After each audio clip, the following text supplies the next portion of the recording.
Now, the beginning, um, we're going to discuss its name, its title, and how it originated.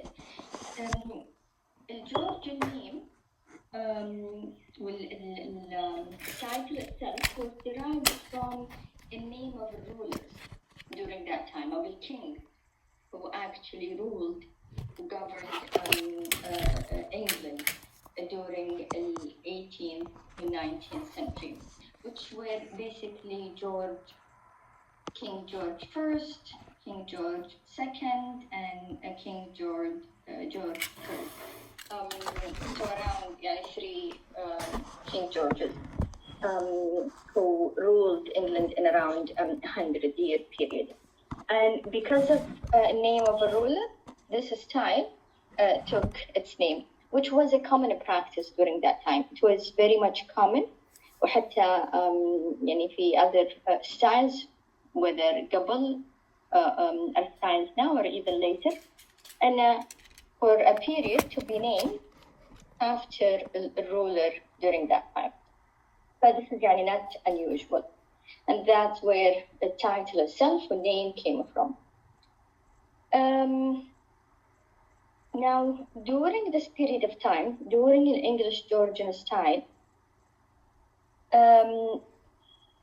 England will design a product of England was very much regarded as a great work of design. It was of exceptional quality.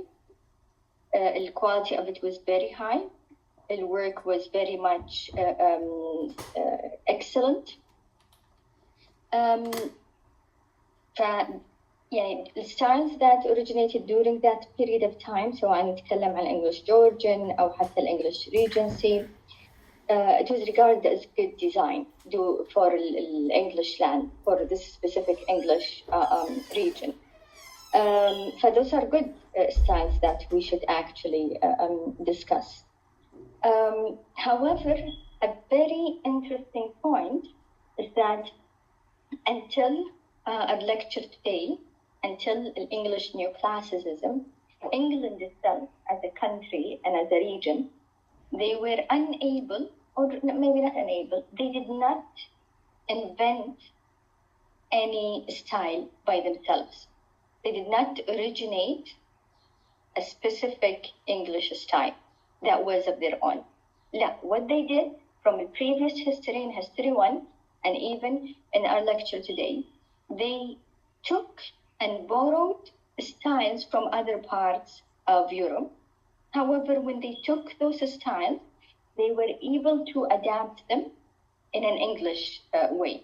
They were able to take styles, whether French, whether Italian styles, and then kind of manipulate them and change them in order to meet their needs and meet their region requirement, which is an interesting point. And they were they did not have any English invented style. Everything was borrowed. However, this did not mean their English styles and work of art or architecture or design and that was lacking in quality. True, it was borrowed, but they were able to apply it in a very good quality. And that is one interesting point about England.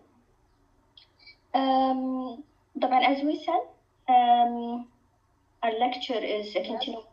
Yes? إيش معنى borrowed؟ يعني زي ما تقولين طلعوها أو borrowed يعني أخذوها من other regions. يعني ممكن مثلا شافوا خلينا نقول مثلا Italian Renaissance and then أخذوه من Italian and then they applied it in an English way. Okay?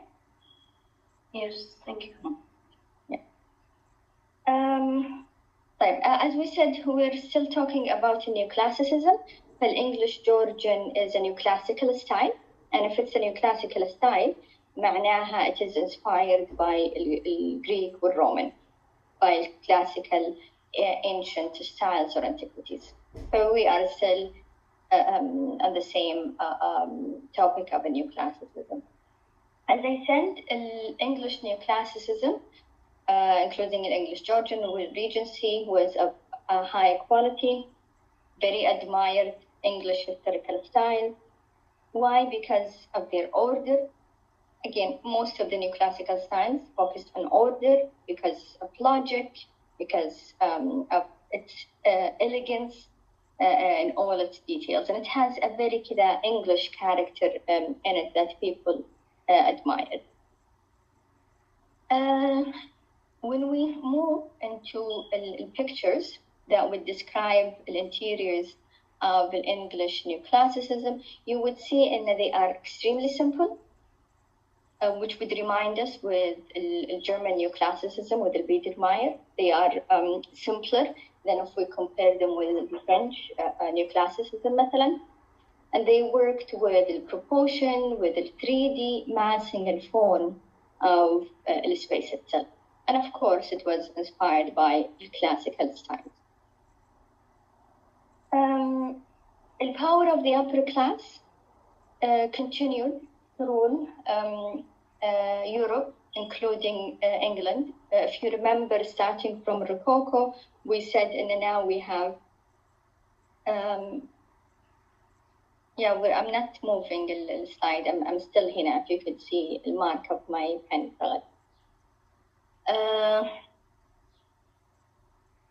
Okay. We said, and we now have the upper class, bourgeois, who were not monarchs, who were not descendants of the kings and queens. However, they were a working class that usually worked in the properties of owning lands and buildings, and then they became rich and had money in order to commission designers and architects. This also continued here.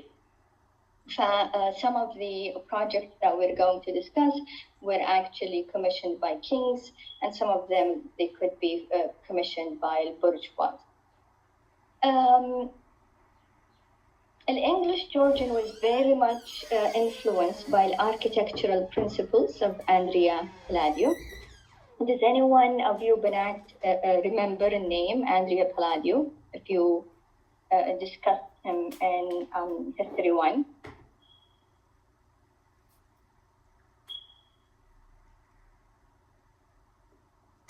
To make it easier, he's in أو شيء زي كذا. ما أسمع هي إيش؟ اللي زي المكان في رسومات. I'm not sure أي مكان اللي في رسومات. بس to make it easier for you, he was an Italian architect. You remember which period? تتكلمين عن البيلدينج؟ لأني ما أعرف إيش تقصدين بالضبط. So, Andrea Palladio was an Italian Renaissance architect. If you remember in the Italian Renaissance, which you've discussed, yes? She means the drawing as 3D, like the way he drew the girl, like she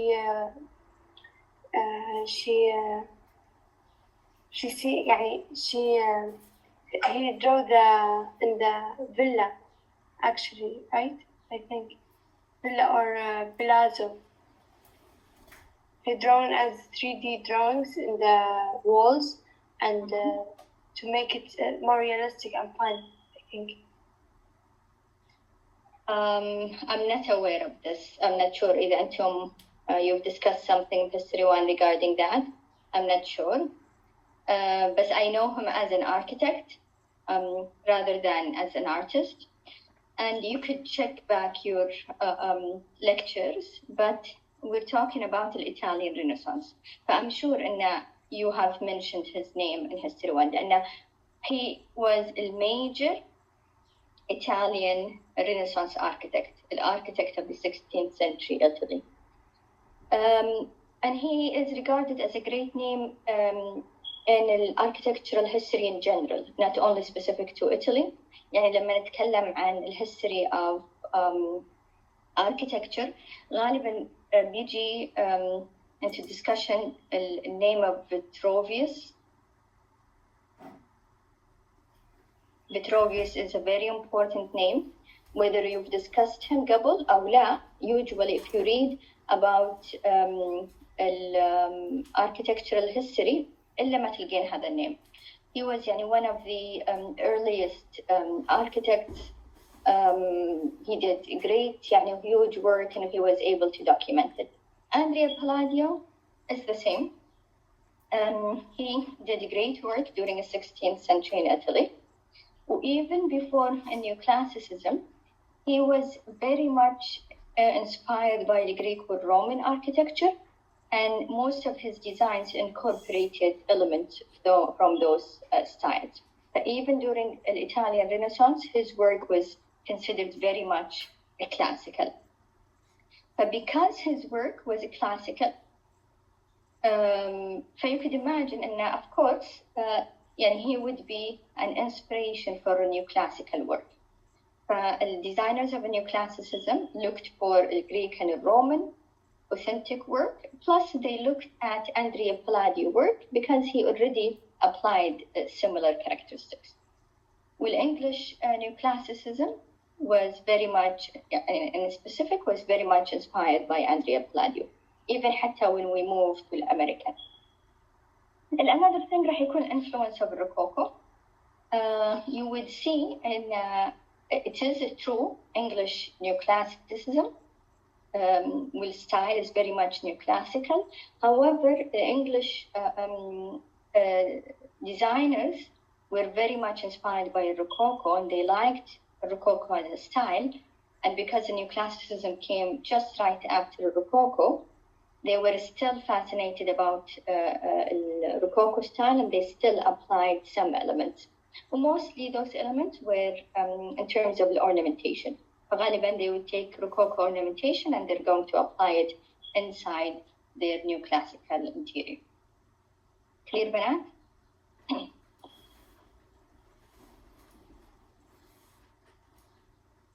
Okay.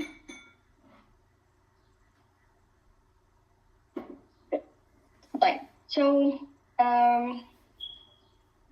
when we talk about the English neoclassicism, we said we have an English Georgian and we have an English Regency. غالبا English Georgian historians like to divide them into two periods: the early Georgian and late Georgian. With early Georgian, we have the Palladian style and we have the Chippendale. The Palladian is a style that is inspired by Andrea Palladio. With Chippendale, we're going to explain him later. He was basically an English designer. Late Georgian, the second period of Georgian, was related to Adam brothers, who are very much celebrated English designers. Then Hepplewhite وشيراتون, and we're also going to discuss them. بعدين the last part of the lecture is going to discuss the Regency as a style which is basically concerned and focused on revivalism.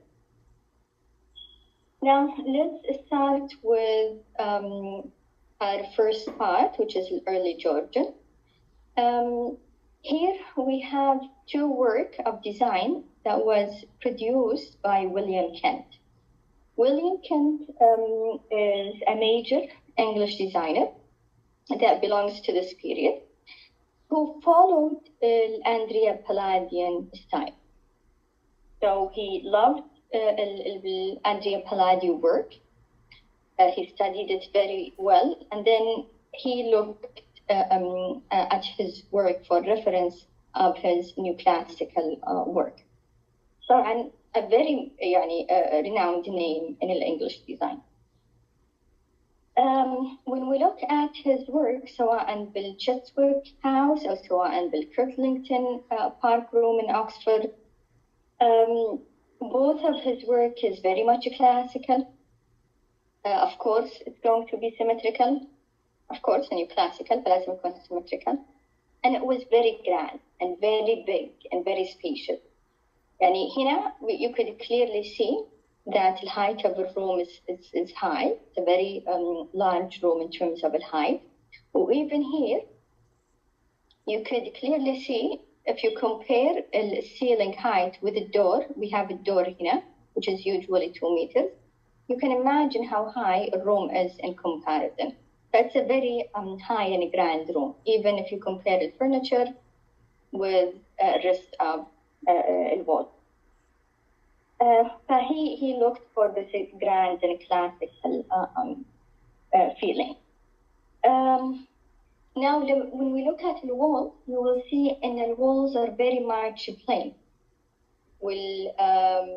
The treatment that they receive is basically paint, plaster paint, usually in white زي التشسويك house أو ممكن يكون زي البرلينغتون park room.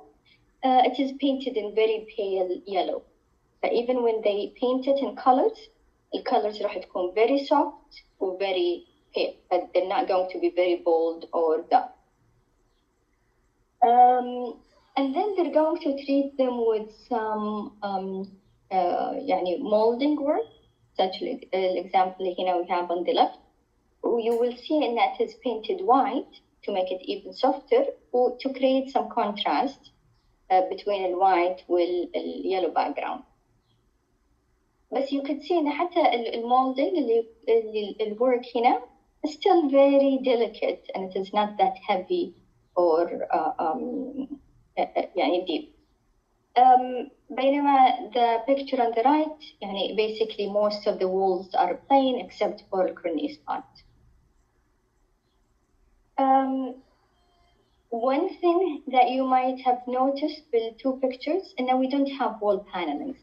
You remember بالروكوكو وحتى maybe the French neoclassicism بالempire, we had the paneling on the walls, and then you could treat them with either a wallpaper, or with paintings, or with whatever. We don't see the wall paneling. They basically disappear, or most of the walls are just painted in plaster. طبعا they could add mirrors to the room. They could add paintings to hang paintings, such an example here we have. And they also use chandelier. But حتى when we look at the chandelier, سواء هنا ولا هنا, you would see that even a chandelier is a little bit simpler than the previous example. لما نتكلم عن البلادين style, غالبا you would see it here very much clear بالكيرلينغتون park room. You would see it with the pediment اللي on top of the door. This is very much Palladian. You would see it بالceiling سواء هنا أو حتى هنا. Can you identify anything special بالceiling بنات? How it is designed in two pictures?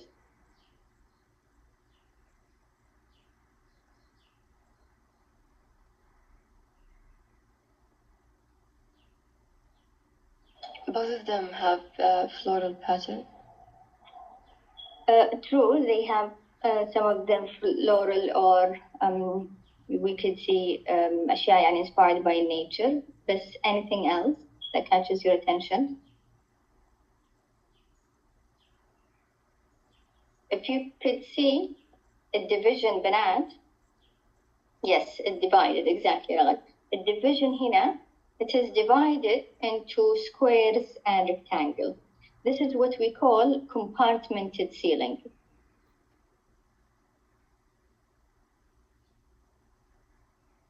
A compartmented ceiling, which is basically divided into compartments. One square is named compartment. This is also Palladian characteristic. فهذا some elements that are Palladian. However, لما نشوف مثلا الموتيفs اللي are used اللي very much curved, some of them حتى inspired by الباروك والروكوكو. لما نشوف مثلا stucco work and the interiors, هذه غالبا ما هي purely Palladian. But we know that this is not Palladian work, not the work of Angelo Palladio, but the work of someone who was inspired by the Palladian style.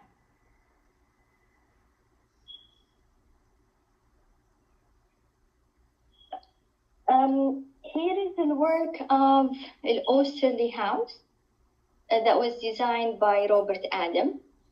Now, Adam name was also very much popular during this period of time in the English Neoclassicism. And it was either the work of one of them, زي example هنا Robert Adam, أو the work of the Adam brothers. And it is usually a work of the brothers. Both of them named Robert or named James. Names Robert Adam and James Adam are also very much popular names in design history. Maybe if you read more, or if you do more research of English designs, إلا ما يجي names of Robert and James Adam. So also this work of Robert Adam is inspired by the Palladian style. It is a neoclassical. It looks for classical representations, and he was looking at the Palladian work in specific. When we look at the interiors, you can see that he was also trying to show symmetry على كل الwalls. It is very much symmetrical. It is very much clean or precise, and this is one of the characteristics of the work of the Adam brothers in general. Their work is very much neat, and they look into all the details. Although they were architects, but they were concerned also about the interior design. They designed their interiors, but they were very much careful about all the details. Walls, ceilings, furniture, treatment, materials, ornaments, everything. They were very much precise. Another thing that was interesting about their project is that they usually take very large projects where they need to work on an architectural style. They need to also think about the construction, and at the same time also incorporate interior design. They take a larger project, but at the same time they were able to design all aspects, including the architectural construction and also the interiors with furnishings, with decorative objects in a very precise way. And they have their own very unique style that was very much admired in England.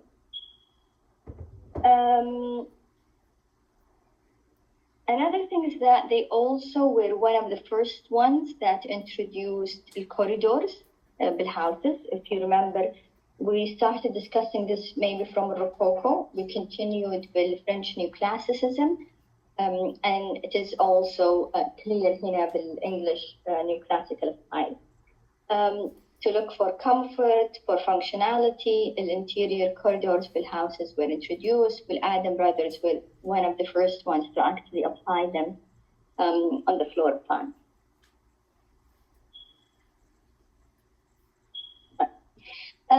From when we look at their work, it is very much neoclassical, as we said, very much symmetrical. We could see مثلا orders applied. We could see some ornaments that are very much neoclassical, that looked for classical references. However, you could see in their space is still very much light, very much delicate, which reminds us of the lightness of the Rococo. But it's not as heavy as مثلا French Neoclassicism. Some of the ornaments, حتى, they are very much inspired by Rococo.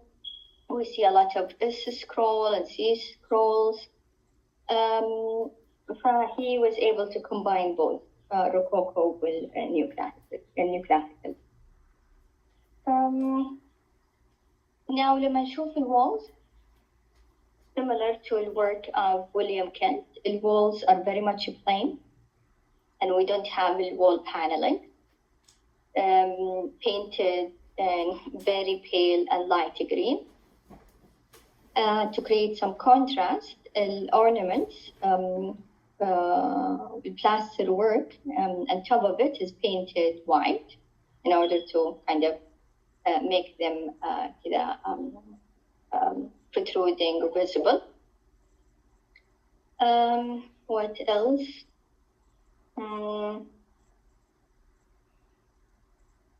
Now, when we look at the ceiling, a second surface, you could see that it is divided into geometrical shapes. وeach geometrical shape, مثلا هنا عندنا square, in the middle we have a circle, we have half circles and triangles. Each one of them receives also some stucco work and different ornaments. النيشز, he used the niches اللي هذه, the recesses اللي inside the walls with rounded tops, as you could see here, and he was able to display classical statues inside of them. So this is also an architectural and decorative element in his walls.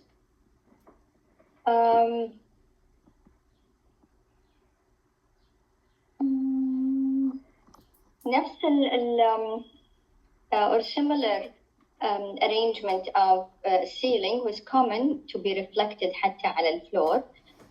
He tried to also find a rug on the floor that has similar geometry as the one on the top. بالنسبة للornaments, you could see the use of lots of ornaments. Some of them we're familiar with, زي السواق مثلا. Some of them are very much inspired by natural or vegetative forms that derive from the vegetation, of leaves, of flowers. We see, as we said, some things that are inspired by Rococo, CUS scrolls. We see some methodological features or figures that are inspired by the classical styles of the Roman or Greek.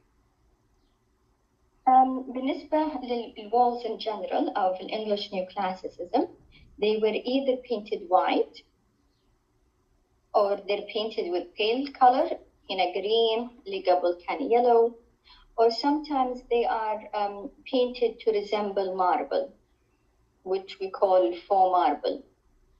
اللي قلنا أن it means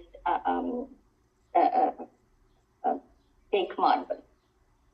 والwork of a relief, كل الwork of the plaster relief, you will see it in low relief and painted with white.